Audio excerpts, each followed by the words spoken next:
Extorsionadores, buenas tardes, ¿qué tal? Lupita, muchísimas gracias. Estamos ubicados exactamente aquí en la Avenida Jardín, a las afueras de la Fiscalía de Delitos de Alto Impacto. Fíjate que han ingresado ya 21 detenidos del denominado Grupo de los 300 que opera en el Estado de México.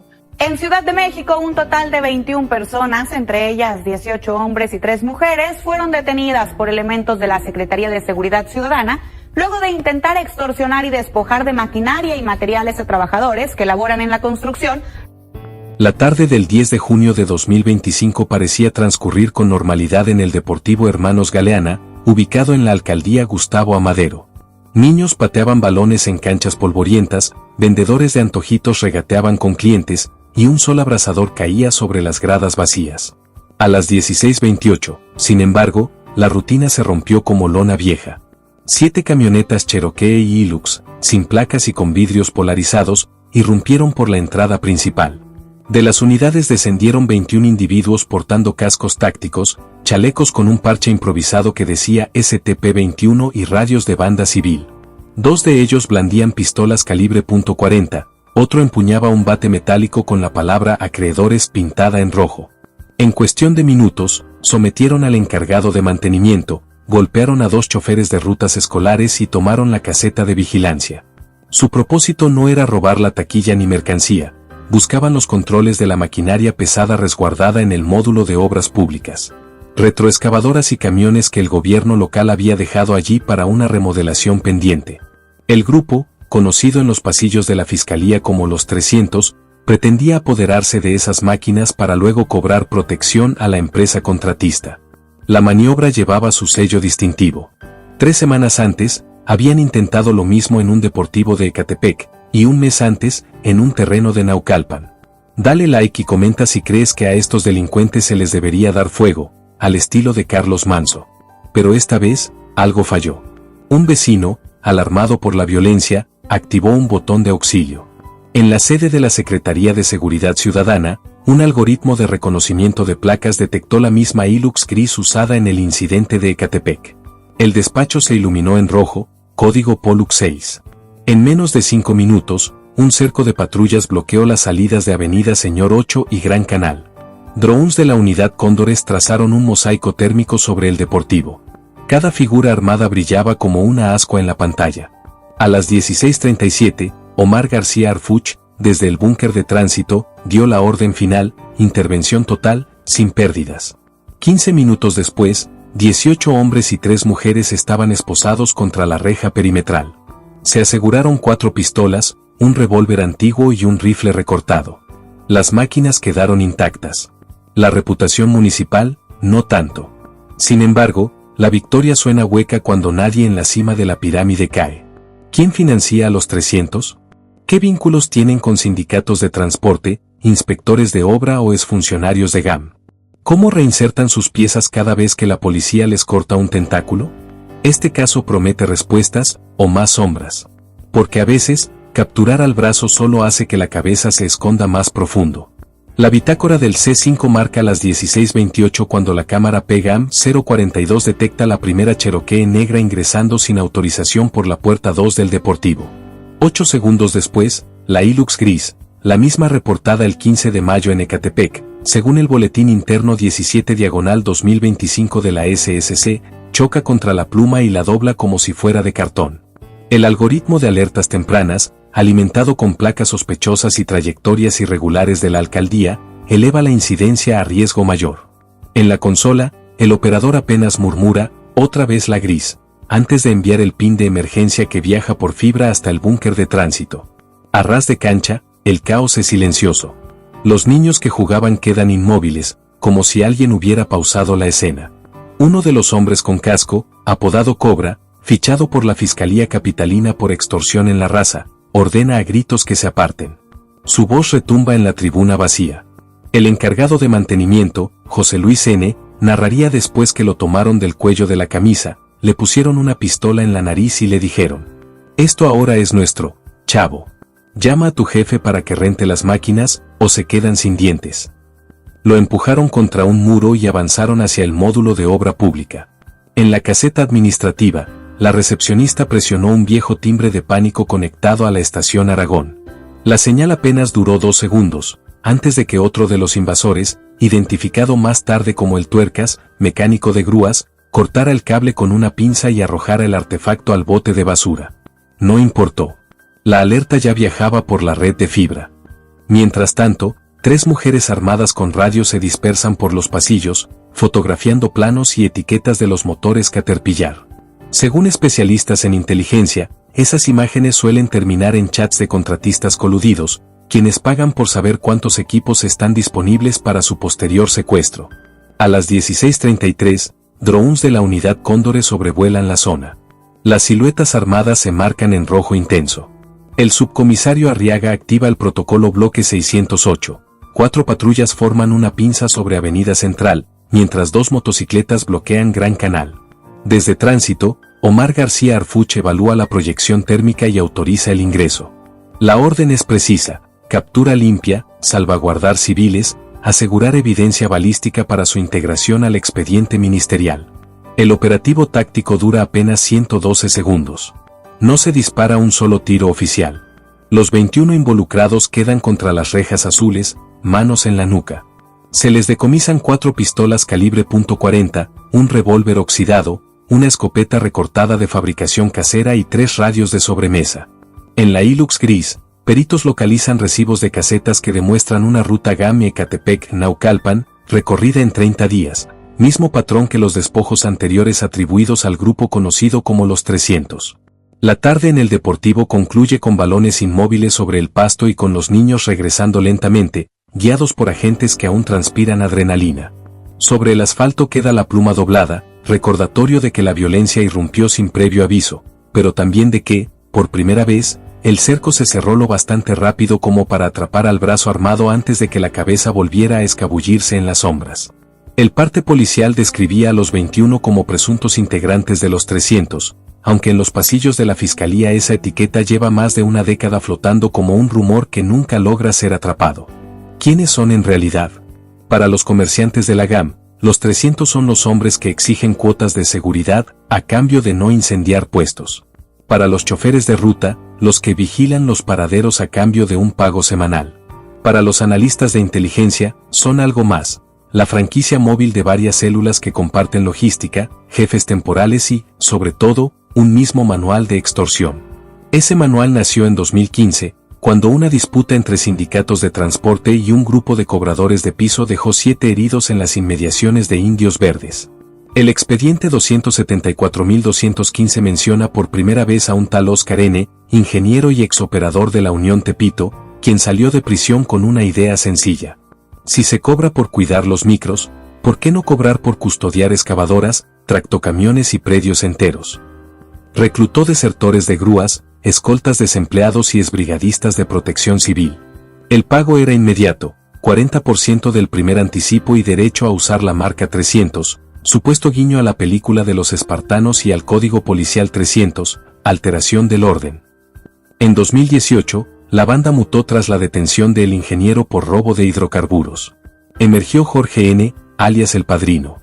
Él profesionalizó las tomas, contrataba arquitectos para falsificar licencias, usaba drones caseros para vigilar obras y colocaba a una mujer, la contadora, infiltrada en oficinas de catastro para detectar predios intestados. Así ejecutaron 15 despojos documentados en Naucalpan, Tlalnepantla y la propia GAM. Cada golpe seguía el mismo libreto: irrupción con camionetas sin placas, intimidación al vigilante, clausura simbólica y, 24 horas después, un contrato de administración firmado ante un notario complaciente. Pero lo que más inquieta a la SSC es su capacidad de regenerarse. En 2022, luego de una redada que capturó a 27 miembros, la marca no desapareció, se fragmentó. Una célula cruzó a Ecatepec para disputar tiraderos clandestinos. Otra se quedó en la GAM, lista para alquilarse como célula satélite. Esa adaptabilidad llevó a la unidad de inteligencia a concluir que los 300 operan como una franquicia criminal. Quien pague la cuota al jefe vigente puede usar el nombre, las hojas membretadas para extorsión y acceder a la red de soldados disponibles vía Telegram. El cerco en el Deportivo Hermanos Galeana demostró algo: la facción capturada seguía al pie de la letra el antiguo guión de El Padrino. Mismo tipo de camionetas, mismas armas económicas, mismos radios civiles. La duda que ahora resuena en los pasillos del búnker es si el verdadero timonel sigue libre, diseñando el próximo golpe, o si esta captura por fin cortó el eje de la franquicia. Harfuch sabe que esa respuesta definirá si la ciudad vive un respiro, o solo un intermedio antes del siguiente asalto con la marca de los 300. La noche del operativo, los 21 detenidos fueron trasladados a la base de zapadores. En la sala de cadena de custodia, las luces frías resaltaban la piel sudorosa y los tatuajes improvisados, el número 300, garabateado sobre bíceps o nucas con tinta carcelaria. Mientras los peritos embalaban las armas, Omar García Harfuch ordenó habilitar el salón de entrevistas múltiples. Necesitaba obtener confesiones antes de que abogados milagrosos aparecieran con amparos en la madrugada. El primero en quebrarse fue Arturo N., el globero. Sin antecedentes relevantes, accedió a un trato, protección para su esposa a cambio de información. Reveló que aquella tarde habían recibido una ubicación vía Telegram, enviada por admin-msis-tientas, un usuario activo desde un servidor en la alcaldía Venustiano Carranza. La instrucción era clara: tomar las máquinas, esperar 40 minutos a que llegara el cliente y cobrar el primer anticipo. Como prueba, mencionó una contraseña de pago, Sáhara 21. Esa clave encendió las alertas.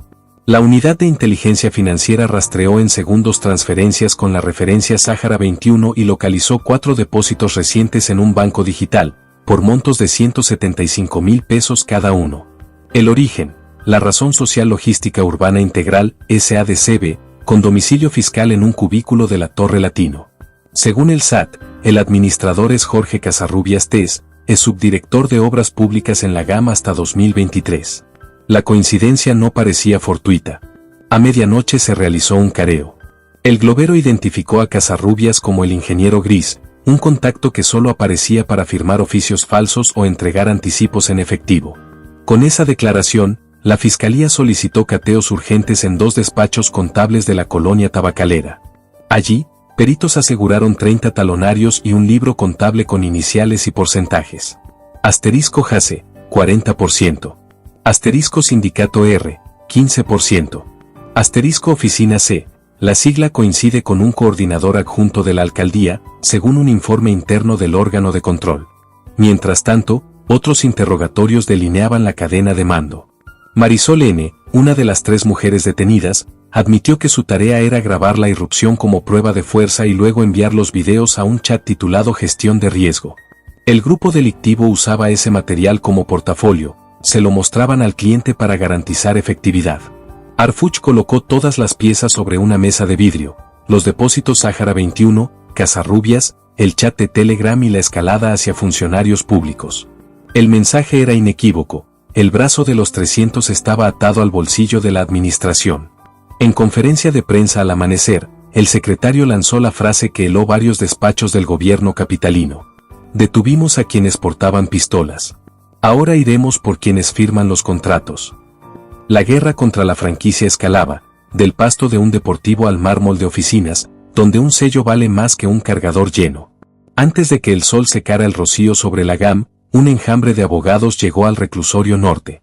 Portaban portafolios negros, credenciales relucientes y una estrategia bien definida: desarticular el caso pieza por pieza.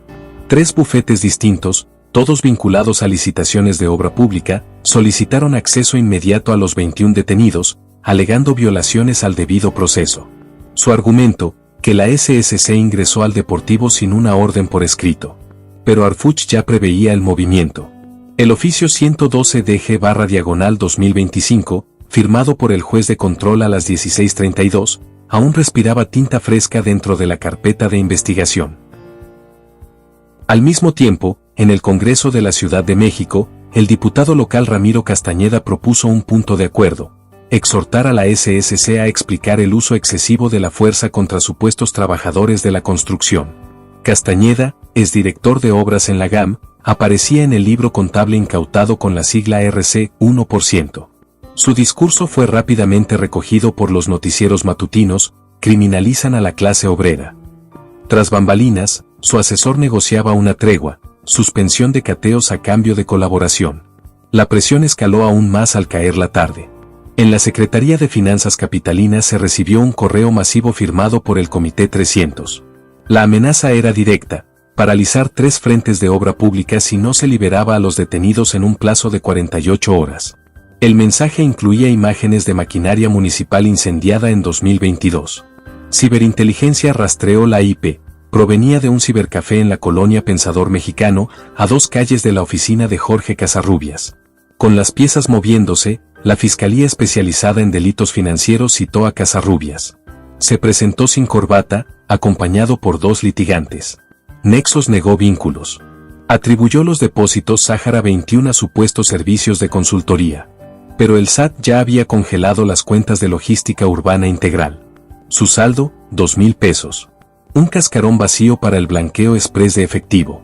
Además, el talonario incautado mostraba su firma junto a pagos en efectivo que coincidían con denuncias por extorsión en Naucalpan. Esa noche, Harfuch compartió café e información con la fiscal Ernestina Godoy.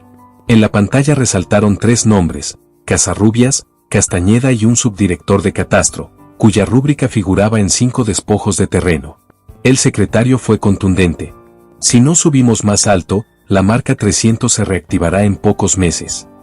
Godoy acordó solicitar órdenes de aprehensión en menos de 72 horas, reforzadas con evidencia bancaria y videos de dron georreferenciados. Mientras tanto, se filtró un video anónimo en redes sociales. Sujetos armados, con los rostros cubiertos, amenazaban con incendiar la ciudad si no liberaban a los capturados.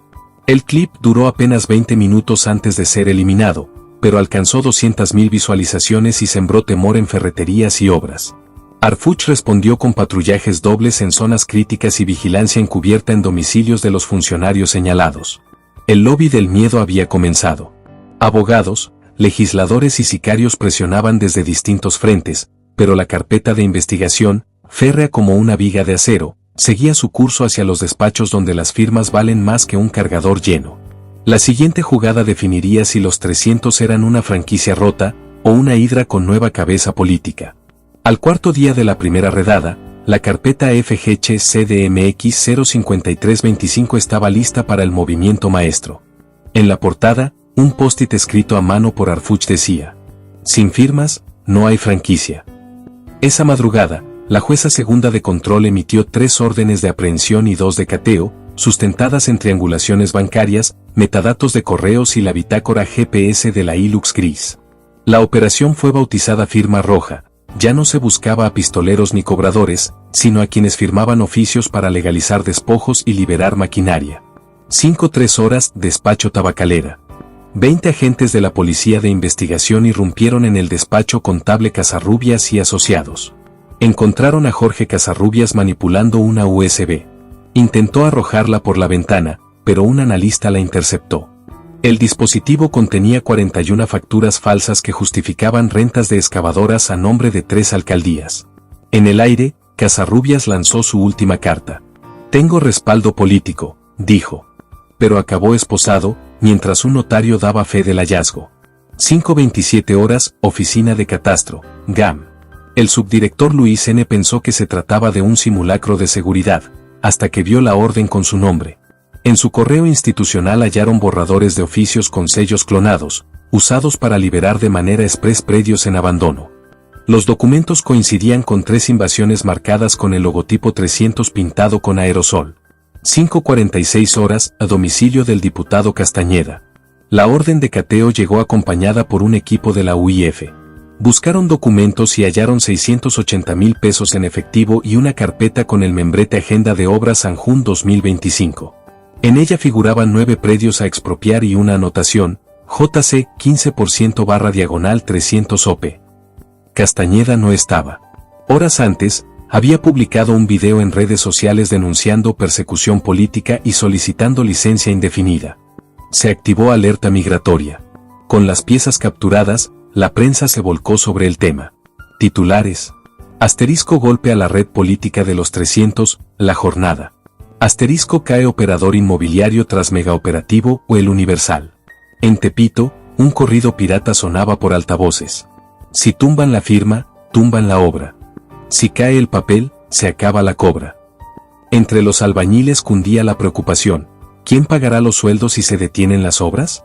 Esa tarde, Harfuch convocó a una rueda de prensa. Flanqueado por Godoy, enumeró los logros: 21 detenidos, 3 funcionarios clave, 14 excavadoras aseguradas, 27 máquinas recuperadas. Y lanzó una frase que congeló el salón. Esta red creció porque algunos despachos creyeron que una firma era un chaleco antibalas. Hoy demostramos que la tinta también deja huella criminal. Mientras los reflectores se apagaban, agentes revisaban los servidores de la Torre Latino. El chat gestión de riesgo ya no existía, pero los registros forenses habían capturado cada alias. El siguiente paso: rastrear quién administraba ese canal desde una IP ubicada en Reforma 222. Y determinar si ese usuario, apodado admin-MX300, responderá ante la justicia, o ejecutará la última maniobra de la franquicia para renacer una vez más, con otra máscara y un nuevo número. Casarrubias está tras las rejas. El subdirector de Catastro, fichado. Y el diputado Castañeda, bajo orden de localización. La ciudad respiró un instante. Columnistas proclamaron el final de los 300. Sin embargo, en el búnker de la SSC, nadie se colgó la medalla todavía. Arf lo sabe, cortar 3 firmas no siempre cierra la imprenta. Horas después de la conferencia, un correo anónimo llegó al buzón de delitos financieros. Asunto: refresco 301. Adjuntaba un PDF con el croquis de un nuevo terreno en Iztapalapa y un sello rojo: 301. Código distinto, método idéntico. Los analistas rastrearon la IP hasta un coworking en Plaza MIF. La franquicia cambia de número como quien se cambia de casaca, y sigue en obra. En el reclusorio, Casarrubias solicitó una llamada. Marcó a un número de Houston, nadie respondió. Segundo intento, Costa Rica. El mismo silencio. El peón quedó aislado. Y los de arriba dejaron caer el telón. Al día siguiente, un automóvil calcinado apareció frente a la casa de un notario que declaró en su contra. Mensaje claro: la red aún tiene garras. Ante la prensa, ARF anticipó la siguiente fase: Operación Mármol. Esta vez, contra constructoras fantasma y notarías que certificaron ventas express. La UIF alista congelamientos en cadena. La Secretaría de Obras revisa contratos con lupa. Pero el secretario desliza una advertencia. Podemos frenar excavadoras, drones y firmas. Pero si la demanda política de predios fáciles persiste, otra marca ocupará el hueco. En las gradas vacías del Deportivo Hermanos Galeana, la pluma doblada ya fue sustituida. Los niños volvieron a patear balones. Su silbido es un respiro fugaz entre sirenas. Sobre la reja aún cuelga un número tachado con aerosol rojo: 300. Abajo, alguien escribió con plumón negro: siguiente puja. La guerra contra la franquicia criminal se parece demasiado a una subasta sin fin. Se cierra un lote, se abre el siguiente. ¿Será Mármol el martillo definitivo, o solo el próximo golpe en un catálogo interminable? El público, como la ciudad, espera. Porque en la capital, la tinta de una firma puede valer más que 100 balas. Hasta que alguien se atreva a seguir el rastro completo del papel. Dale like y comenta si crees que deberían pasar al menos 10 años en la cárcel para que se les quiten las mañas.